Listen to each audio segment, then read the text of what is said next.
2 মাস যখন আমরা নানানভাবে এই প্যানেলটি নিয়ে চেষ্টা করছিলাম, তখন আমাকে নিবৃত্ত করার জন্য, সাবোটেজ করার জন্য অনেক ধরনের প্রচেষ্টা হয়েছে। কিন্তু আলহামদুলিল্লাহ আজকে আমি দাঁড়িয়ে আছি একটা পূর্ণাঙ্গ প্যানেল নিয়ে, এবং সকল সাবোটেজ, সকল ধরনের বিরোধিতা মোকাবেলা করে আমি আজকে এই প্যানেল নিয়ে এখানে দাঁড়িয়ে আছি। এবং আমি বলতে চাই যে অনেকে আমাকে বলেছে যে মেয়ে মানুষকে ঢাকা বিশ্ববিদ্যালয়ের ছেলেমেয়েরা ভোট দিবে না, তো আমি যাতে হচ্ছে ভিপি ছাড়া অন্য কোনো পোস্ট কনসিডার করি। এবং নানানভাবে সেটা আমি নাম বলতে চাই না, নানান ধরনের মানুষকে দিয়ে, ফোন দিয়ে আমাকে নিবৃত্ত করার চেষ্টা করা হয়। আমি বলতে চাই যে 5 আগস্টের আগে যে জুলাই অভ্যুত্থান হয়েছে, সেই জুলাই অভ্যুত্থান কাদেরকে দেখে হয়েছে?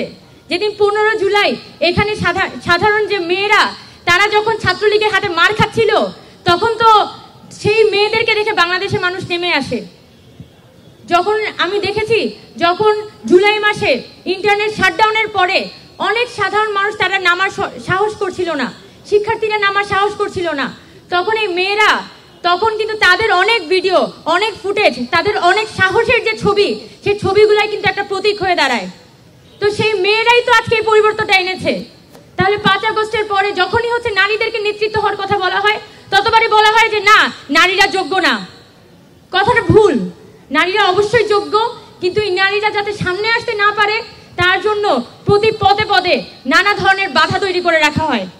আমি আজকে এটা বলতে চাই যে এই ঢাকা বিশ্ববিদ্যালয়ের শিক্ষার্থীরা সিদ্ধান্ত নিবে যে আগামী দিনের তাদের নারীদেরকে তারা আসলে কোথায় দেখতে চায়।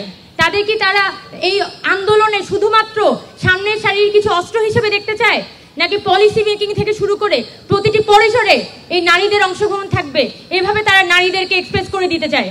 এটা এই ঢাকা বিশ্ববিদ্যালয়ের শিক্ষার্থীদের সিদ্ধান্ত।